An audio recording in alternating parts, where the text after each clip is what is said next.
Hello class 4। तो कैसे हैं आप सब? आई होप सब अच्छे होंगे, पढ़े होंगे।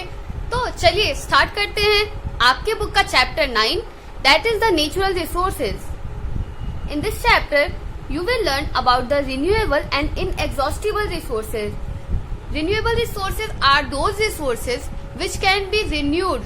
Renewable resources कौन से होते हैं? जो बार बार रिन्यू हो सकते, बार बार बन सकते, जो कभी खत्म नहीं होंगे। इनएग्जॉस्टिबल, इनएग्जॉस्टिबल मतलब कभी जो खत्म ना हो सके, ठीक है। फिर सेकेंड आप लोगों को क्या पढ़ना है? नॉन रिन्यूएबल और एग्जॉस्टिबल रिसोर्सेज। नॉन रिन्यूएबल मतलब जो एक बार जो खत्म हो गया वो दोबारा रिन्यू नहीं होगा, दोबारा वो रिसोर्सेज नहीं बनेगा, इसीलिए इसको एग्जॉस्टिबल भी बोलते हैं कि एक बार जो बन गया, यूज हो गया, वो वेस्ट हो गया, अब दोबारा कोई रिसोर्स वाला नहीं बनेगा, ठीक है। फिर थर्ड हम लोग को क्या पढ़ना है इसमें? Conservation of natural resources. Natural resources को कंजर्व करना, कंजर्व करना मतलब बचाना, कम उसका यूज करना या फिर ऑप्टिमली यूज करना, ठीक है। ऑप्टिमली यूज करना मतलब प्रॉपर यूटिलाइजेशन, एकदम अच्छे से किसी रिसोर्स को यूज करना, ठीक है। फिर इसमें आपके बुक का पेज नंबर 73, उसमें फर्स्ट में एक कार्टून दिया हुआ है। तो चीनी और उसकी फ्रेंड बैठी है, उसकी फ्रेंड पूछती है व्हाट आर यू कलेक्टिंग? तुम क्या कलेक्ट कर रही हो? कलेक्ट करना मतलब इकट्ठा करना। तो चीनी बोलती है I am collecting rocks, soil, metals, stone and plants. मैं रॉक्स, सॉइल, मेटल और स्टोन कलेक्ट कर रही हूँ, ठीक है। This things exist naturally and are called natural resources. ये सब जो चीज है वो नेचुरली एग्जिस्ट करता है और इसको नेचुरल रिसोर्स बोलते हैं। ये नेचुरली एग्जिस्ट करता है और इसको नेचुरल रिसोर्सेज बोलते हैं, ठीक है। The earth crust contains soil, minerals and fossil fuels. तो अर्थ का जो क्रस्ट होता है, मतलब अर्थ क्रस्ट क्या है? जो सॉइल का लेयर वो है, जो सॉइल का लेयर है उसके नीचे जितना भी है वो अर्थ क्रस्ट है, ठीक है। उसमें क्या क्या होता है? सॉइल होता है, मिनरल्स होता है और फॉसिल फ्यूल्स होता है। सॉइल मतलब तो मिट्टी हो गया, मिनरल्स मतलब जैसे जिंक हो गया, माइका हो गया, मैग्नीशियम हो गया, आयरन हो गया, ये सब क्या है? ये सब मिनरल्स है, ठीक है। हमने सुना था कि कभी कभी मिनरल्स की कमी हो जाती है हमारे शरीर में, विटामिन, मिनरल्स, ठीक है। विटामिन में क्या हो गया? विटामिन ए, विटामिन बी, ये सब विटामिन हो गया। मिनरल्स में हो गया आयरन हो गया, मैग्नीज हो गया, ये सब क्या हो गया? मिनरल्स हो गया। फॉसिल फ्यूल्स क्या होता है? जो जानवर बहुत साल पहले, मतलब हजारों साल पहले जब जानवर मर जाते थे तो वो मर के क्या बनाते थे? उनका जो शरीर होता है, उनका जो स्केलेटन वगैरह होता है, चाहे जो भी डेड बॉडी होता है उनका, वो समुद्र में एकदम नीचे जाके दब जाते थे। उसके ऊपर रॉक्स बनते जाते थे, फिर रॉक्स बनते जाते हैं और रॉक्स इकट्ठा होते जाते हैं। उन सब के प्रेशर की वजह से वो जो फॉसिल बनता था ना, मतलब जो स्केलेटन वगैरह बचता था ना उसके मौत के बाद, वो कन्वर्ट होकर के क्या बन जाते थे? वो फॉसिल फ्यूल्स बन जाते थे। All this things are called natural resources. ये सब क्या है? Natural resources. Air, water, wood, solar energy, wind energy and hydro electric energy are example of natural resources. Natural resources का क्या क्या एग्जाम्पल है? Air, water, wood, solar energy. Solar energy मतलब जैसे सनलाइट को यूज करके हम लोग कुछ चलाते हैं, जैसे सोलर लाइट हुआ तो सनलाइट से वो जलता है, सोलर लाइट। फिर सोलर कुकर हुआ, वो भी सनलाइट को यूज करके वो करता है। तो ये सब क्या हो गया? ये सब सोलर एनर्जी को यूज कर रहे हैं हम लोग। फिर आया है विंड एनर्जी। विंड एनर्जी में क्या? विंड मिल देखा होगा आपने, वो जो पंखे की तरह रहता है विंड मिल, उससे इलेक्ट्रिसिटी जनरेट होता है। उससे विंड मिल से विंड को यूज करके इलेक्ट्रिसिटी जनरेट करते हैं, ठीक है। वो हो गया विंड एनर्जी। फिर हाइड्रो इलेक्ट्रिक एनर्जी। हाइड्रो मतलब वाटर होता है, तो हाइड्रो इलेक्ट्रिक एनर्जी मतलब वाटर से जनरेटेड जो एनर्जी होता है उसको भी यूज करते हैं। जैसे डैम वगैरह में हाइड्रो इलेक्ट्रिसिटी प्रोड्यूस होता है, तो वो सब हाइड्रो इलेक्ट्रिक एनर्जी है। And are example of natural resources. ये सब क्या है? नेचुरल रिसोर्स का एग्जाम्पल है। Some natural resources will get exhausted if we do not use them properly, then they may not be available to us in future. कुछ ऐसे natural resource है जो एक टाइम में एग्जॉस्ट हो जाएंगे अगर हम लोग उसको अच्छे से यूज नहीं करेंगे, और फ्यूचर में वो हमारे यूज के लिए अवेलेबल नहीं रहेंगे। तो एग्जॉस्टेड मतलब दिया हुआ है आपके बुक के लास्ट पेज में, पेज नंबर 76। ऑलमोस्ट फिनिश्ड, लगभग खत्म हो जाएगा, ठीक है। एग्जॉस्टेड मतलब लगभग खत्म हो जाना। तो कुछ नेचुरल रिसोर्स ऐसे हैं जिनको हम लोग अगर अच्छे से यूज नहीं करेंगे तो वो खत्म हो जाएंगे पूरी तरह और फ्यूचर में हमारे यूज के लिए अवेलेबल नहीं रहेंगे। On the other hand, natural resources such as air, sunlight will never get exhausted. पर कुछ ऐसे नेचुरल रिसोर्सेज हैं जो कभी एग्जॉस्ट नहीं हो सकते, कभी खत्म नहीं हो सकते, जैसे एयर हुआ, सनलाइट हुआ। तो सनलाइट और एयर को ऐसा थोड़ी ना कि यूज करने पे खत्म हो जाएगा, ठीक है। एक तो होता है रिन्यूएबल, दूसरा क्या होता है नॉन रिन्यूएबल रिसोर्स है, ठीक है। एक रिन्यूएबल रिसोर्स है, एक नॉन रिन्यूएबल रिसोर्स है। इसके बारे में पढ़ाती हूँ। रिन्यूएबल को क्या बोलते हैं, नॉन एग्जॉस्टिबल, और नॉन रिन्यूएबल को क्या बोलते हैं, एग्जॉस्टिबल। मतलब जो नॉन रिन्यूएबल क्या होते हैं, जो बार बार रिन्यू नहीं हो सकते, तो वो खत्म हो जाते हैं, इसीलिए हम उसको एग्जॉस्टिबल बोलते हैं। Human being use natural resources to make the things of utility such as houses, powers and roads. Human being जो होते हैं वो नेचुरल रिसोर्सेज को यूज करके अपनी जरूरत का सामान बनाते हैं, जैसे हाउस बनाते हैं, पावर बनाते हैं, रोड बनाते हैं, और इन सबको क्या बोलते हैं, ह्यूमन मेड रिसोर्सेज, ह्यूमन के द्वारा बनाया हुआ resources. India has many natural resources. Let us understand more about renewable and non renewable resources. India में बहुत सारे नेचुरल रिसोर्सेज हैं, जैसे प्लांट्स है, अलग अलग वैरायटी के प्लांट्स हैं, एनिमल्स हैं, बहुत सारे मिनरल्स पाए जाते हैं यहाँ पे, सॉयल अच्छा है, फॉसिल फ्यूल्स, ये सब कुछ इंडिया में पाया जाता है। तो ये बहुत सारा नेचुरल रिसोर्सेज है। Let us understand more about the renewable and non renewable resources. तो वो तो हमारा अभी इंट्रोडक्शन था। चलिए एक बार अच्छे से रिन्यूएबल और नॉन रिन्यूएबल के बारे में पढ़ते हैं, ठीक है। तो रिन्यूएबल और इनएग्जॉस्टिबल रिसोर्सेज मतलब क्या हुआ, जो रिसोर्सेज बार बार रिन्यू हो सकते हैं, मतलब दोबारा बन सकते हैं, और जो इनएग्जॉस्टिबल मतलब जो कभी खत्म ना हो, something which never ends. Inexhaustible मतलब जो कभी खत्म ना हो। Sunlight is the biggest and the most important source of energy on the earth. Sunlight earth पे बहुत बड़ा और सबसे जरूरी सोर्स ऑफ एनर्जी है। अर्थ पे the most important source of energy क्या है, सन। क्यों, क्योंकि सन की वजह से ही प्लांट रहता है, ठीक है। सनलाइट जरूरी है प्लांट के लिए, और प्लांट है तभी तो हम हैं। ऑक्सीजन हम लोगों को कहाँ से मिलता है, प्लांट से मिलता है। तो जब प्लांट है तभी हम लोग हैं। और प्लांट क्यों है, क्योंकि सनलाइट मिल रहा है उसको, इसीलिए sunlight is the most important source. Sunlight is the most important source of energy. It gives us light and heat. The energy that we get from the sun is known as solar energy. सन से क्या मिलता है हम लोग को, light और heat. सन से क्या मिलता है, लाइट और heat.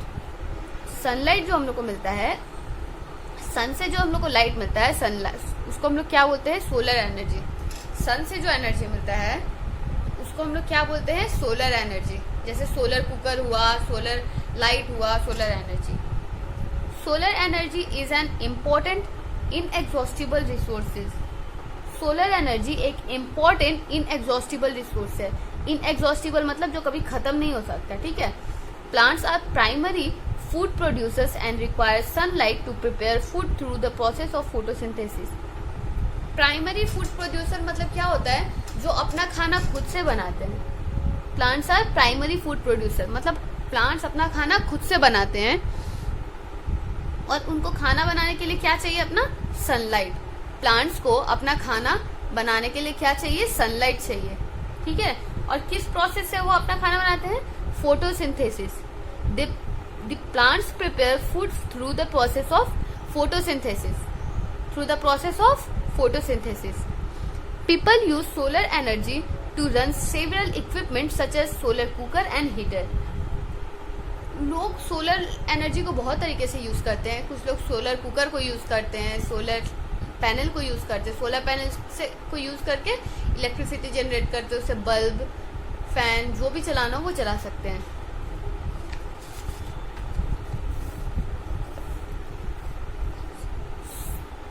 We have learned we have learn that the presence of air makes the earth a unique planet.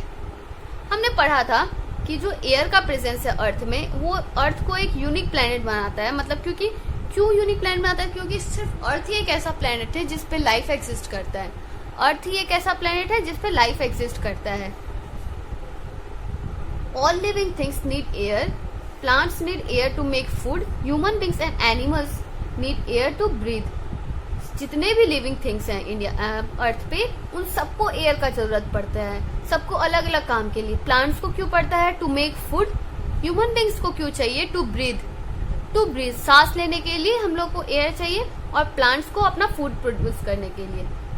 Wind is also an important natural resource. It is use to produce electricity. विंड भी एक important natural resource है, इससे भी electricity produce करते हैं। It is also use to produce electricity.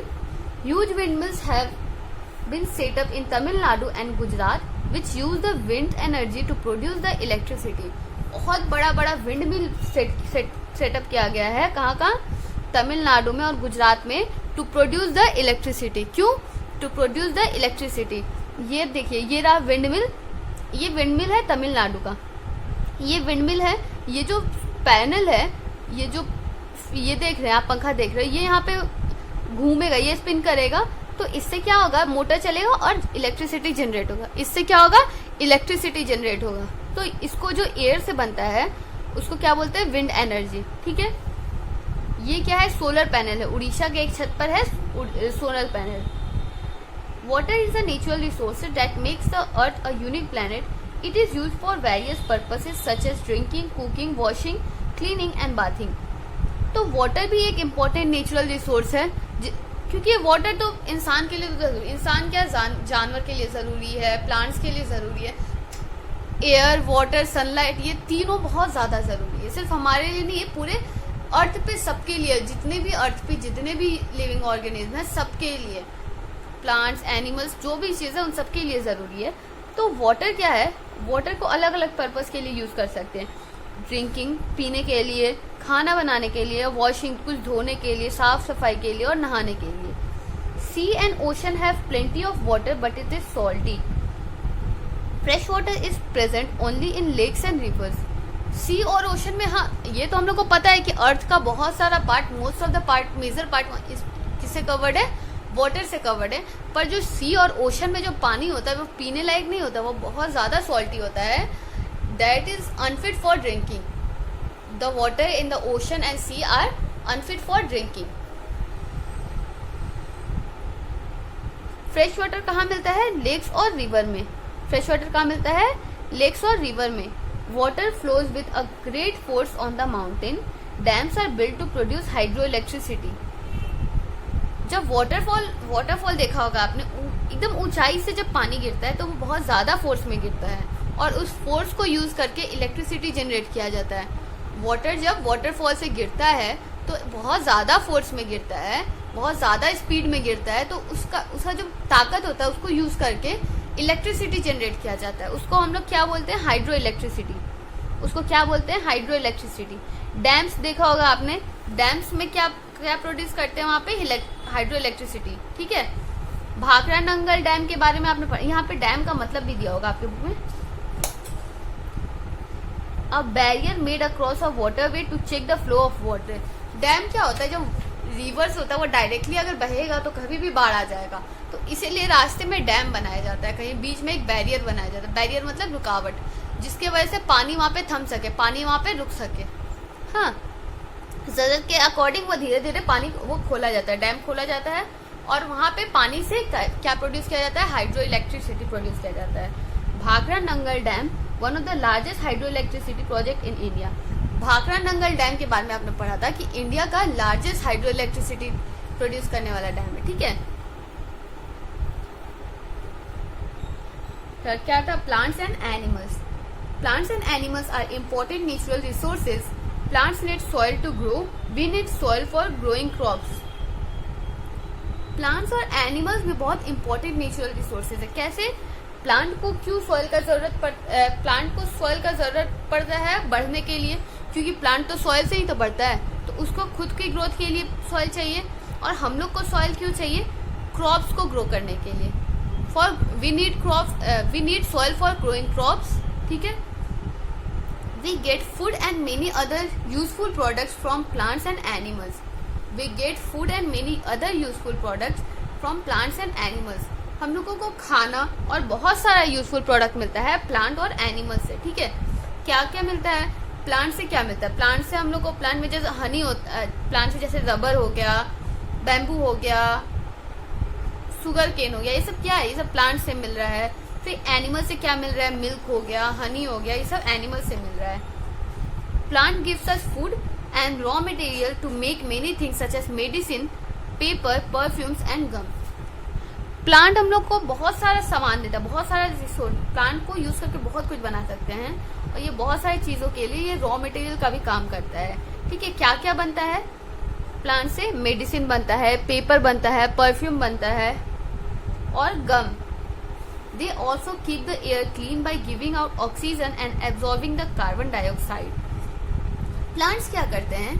वो air को क्लीन करते हैं। कैसे? वो ऑक्सीजन, जितना भी हम लोग O2 लेते हैं, मतलब हम लोग ऑक्सीजन लेते हैं और कार्बन डाइऑक्साइड रिलीज करते हैं, ठीक है। और प्लांट्स क्या करते हैं? जो हम लोग कार्बन डाइऑक्साइड रिलीज किए हैं उसको वो लोग यूज करते हैं, उसको लेते हैं, कार्बन डाइऑक्साइड इनहेल करते हैं और वो लोग ऑक्सीजन रिलीज करते हैं, ठीक है। वो लोग जब ऑक्सीजन रिलीज करते हैं तो ये बैलेंस मेंटेन करता है। हम लोग ऑक्सीजन लेते हैं, कार्बन डाइऑक्साइड छोड़ते हैं। प्लांट्स क्या करते हैं? कार्बन डाइऑक्साइड ले लेते हैं, ऑक्सीजन छोड़ते हैं, ठीक है। ये बैलेंस मेंटेन करता है plant. The roots of the plant hold the soil and prevent the soil from being washed away by water and by blowing away by wind. तो जो प्लांट का रूट होता है वो सॉइल को बचाता है। कैसे बचाता है? वो सॉइल को बहने नहीं देता। रूट जो होता है उसको अच्छे से टाइट पकड़ के रखता है, ठीक है। तो वहाँ का सॉइल नहीं बह सकता और उसको हवा से भी बहने से रोकता है, हवा में उड़ने से भी रोकता है सॉइल को। फिर नेक्स्ट क्या आता है? Forest. Forests are the important natural resources. They provide us many things such as fruit, herbs, wood, medicine, rubber and fuel. Forest भी एक important natural resource है। Forest से भी हम लोग को बहुत कुछ मिलता है, जैसे fruit मिलता है, herbs मिलते हैं, wood मिलता है, medicine मिलता है, rubber और fuel. Fuel मतलब ईंधन, firewood हुआ, अच्छा ऐसा जो भी कुछ हुआ, firewood मिला, ये सब क्या है? fuel.